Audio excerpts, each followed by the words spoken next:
तुम्हारी मृत्यु अगर 7 दिन के बाद कोई कह दे तो तुम्हारा मन लगेगा परीक्षित की तरह कथा में। जिनकी कथा सुनने आई हो श्रीमद् भागवत, 7 दिनों में उनकी मृत्यु होनी है।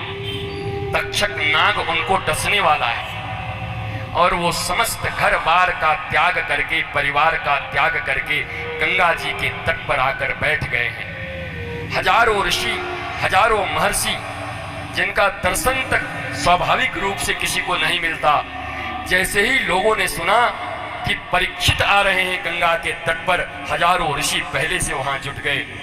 परीक्षित पूछते हैं, क्या 7 दिनों में तर जाने का कोई उपाय है? क्या 7 दिनों में मुक्ति पाने का कोई उपाय है? बड़े बड़े ऋषि थे, बोले हम 10,000 साल से प्रार्थना कर रहे हैं, 10,000 साल से पेड़ में लटक रहे हैं, हमारी मुक्ति खुद न हुई, 7 दिन में तुम्हारी कहां से होएगी? बड़े बड़े याज्ञिक, बड़े बड़े सुरवा लेकर के स्वाहा स्वाहा करने वाले, बड़े बड़े मांत्रिक, बड़े बड़े तांत्रिक, विभिन्न विधाओं से पूजा पाठ कर्म कांड करने वाले लोग मौजूद थे। सब चुप हो गए। बोला भैया 7 दिन में हम कैसे बताएं, 7 दिन में कैसे मुक्ति होगी? पर उसी समय वहां बैठे थे कौन?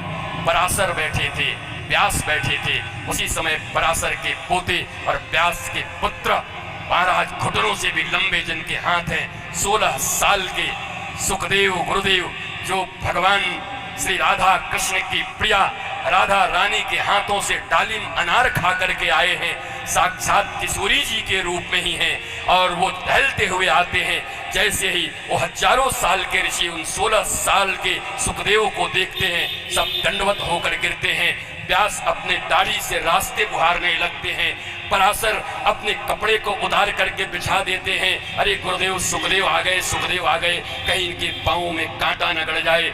उनके अद्भुत स्वरूप को देख करके परीक्षित के मन में विश्वास हो गया, ओहो, ये हजारों वर्ष से तपस्या करने वाले लोग 16 साल के इस दिव्य महात्मा को प्रणाम कर रहे हैं। ये महात्मा ही नहीं, लगता साक्षात परमात्मा ही चले आ रहे हैं। ये कोई व्यास नंदन नहीं, ऐसा लगता नंद नंदन ही रूप बदल के चले आ रहे हैं। चरणों में गिर करके पूछते हैं, हे गुरुदेव, क्या आप मुझे 7 दिनों में मुक्ति दे सकते हैं? गुरुदेव सुखदेव कहते हैं, सुन, तक्षक ने तुझे काट लिया होता, तेरे मुख से जहर निकल रहा होता, तेरी अंतिम सांसें चल रही होती, तेरे जिह्वा बंद हो गए होते, कब पवित्र वायु विचूर्णित होकर के तुम्हारी सांसें अटक रही होती, अगर उस समय में भी आ जाता तो एक क्षण में तुझे मुक्ति दे देता। अरे 7 दिनों में मुक्ति नहीं, मैं तुझे राधा कृष्ण की भक्ति दे दूंगा, आ बैठ मेरे साथ, मैं तुझे कथा सुनाता।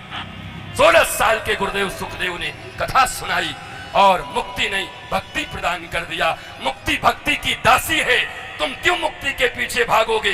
अगर भक्ति मिल गई तो ज्ञान और वैराग्य भी तुम्हें मिल जाएंगे। और मुक्ति दासी है, भक्ति प्राप्त कर लोगे तो न ज्ञान की कमी होगी, न वैराग्य की।